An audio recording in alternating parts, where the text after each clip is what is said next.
वंदे पुरुषोत्तम। दिनांक 3 फरवरी 1950 की बात है। सुबह में खूब ठंडी हवा बही है।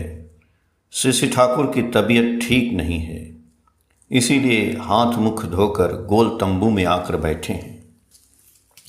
रमणदास साहा की माँ श्री ठाकुर से बोली, मेरी पतोहू मेरे साथ खूब दुर्व्यवहार करती है, इस कष्ट को मैं बर्दाश्त नहीं कर पाती हूँ।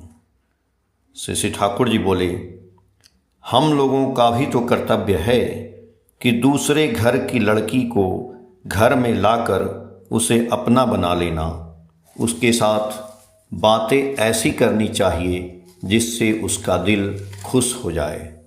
लोगों से कहते रहना चाहिए कि मेरी पतोहू की जैसी और किसी की ऐसी बहू है। कैसा दर्द, कैसी माया, कैसी ममता। इस ढंग से प्रशंसा करते रहना चाहिए कि उस समय उसके भीतर जो भी भाव रहे, अपने आप अच्छा व्यवहार करना शुरू कर दे।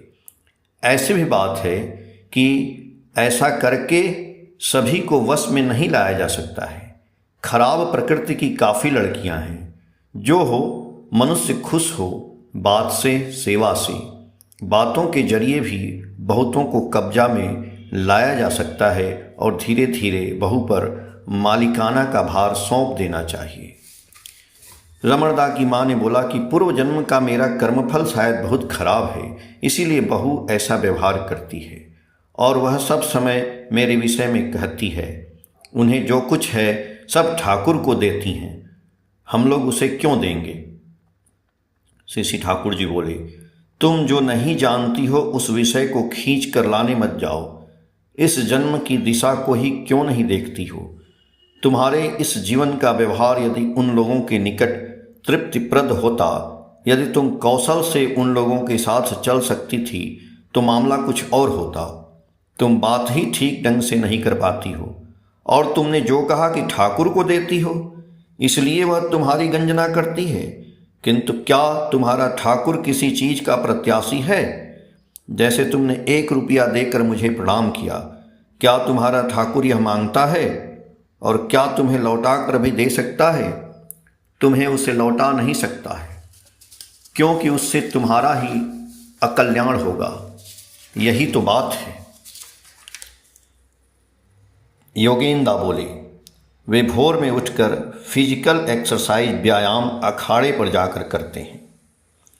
श्री ठाकुर जी बोले, सवेरे उठकर पहले जो करना चाहिए वही है एग्जिस्टेंस, अस्तित्व का एक्सरसाइज, अनुशीलन, अर्थात तपस्या या भगवान का नाम। सिर्फ शरीर को तंदुरुस्त करने से काम नहीं होगा, उसके साथ मन व आत्मा का पोषण करना चाहिए।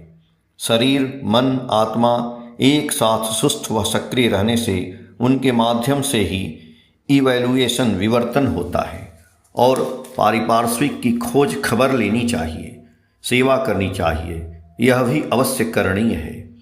इसके फलस्वरूप मनुष्य अपना बनता है। उस समय वे प्रीति सहित कितना क्या देते हैं, वह प्रीति अवदान बड़ा ही मधुर होता है। मनुष्य की तरह संपदा और नहीं होती है। उक्त भाई कोलियरी इलाके में रहते हैं। वे अपने क्षमता अनुसार परिवेश के लिए करते हैं। इस बात का उन्होंने जिक्र किया। श्री ठाकुर जी बोले, कूली का लड़का बीमार पड़ जाए तो वहाँ आप कूद पड़ें। अपने बच्चों के समय मनुष्य जैसा करता है वैसी सयत्न चेष्टा से उसे चंगा कर दें। यदि आप उसे बचाते हैं तो वह यदि अस्वाभाविक कुछ नहीं हो तो उसकी प्रकृति होगी आपको बचाए रखना। हम एक दूसरे को जितना देखते हैं उतनी ही हम सबों की संपदा बढ़ती है। एक दादा सुनील भाई ने परिवार के अभाव अभियोग की चर्चा की। श्री ठाकुर बोले कि गो बिटवीन द्वंद्व वृत्ति से स्वयं बचो, परिवार के और सभी को बचाओ, अन्यथा रिहाई नहीं पाओगे। अच्छी तरह से बात करना अनेकों नहीं जानते हैं। मेरी बातों का ढंग ही दूसरी तरह हो गया है। जितना कहता हूँ उसकी अपेक्षा अधिक करता हूँ। यदि कुछ कहता हूँ तो उसे किए बिना रह नहीं पाता हूँ। गर्दन पकड़कर वह भाव मुझसे काम करा लेता है। जहाँ लौटा सकूँगा या नहीं इस बात का संदेह रहता था, वहाँ कह देता था, भाई मुझे प्रयोजन है, संभव हो तो दो। वह व्यक्ति यूँ ही देता। मैं संभवतः बाद में सुयोग अनुसार लौटाने जाता तो वह कहता था कि तुम यदि दोगे तो दुखित होऊंगा। उस समय मैं कहता, तुम यदि नहीं लोगे तो मैं दुखित हो जाऊंगा। तब वह जाकर कहीं लेता था, किंतु खूब श्रद्धा बढ़ जाती थी। मुझे और भी लौटाने का आग्रह उदग्र हो जाता था। सरद्दा बोले, आपकी बात ही तो अलग है। श्री श्री ठाकुर जी बोले, मैं शुरू से ही श्री श्री ठाकुर के नाम से परिचित नहीं था। मुझे तो आप लोगों के पथ पर चलना पड़ा है, पैखाना साफ भी करना पड़ा है, मिट्टी भी काटनी पड़ी है, प्रतिष्ठानों को भी निर्माण करने में कितने रुपए लगे हैं। टकसाल तो नहीं था।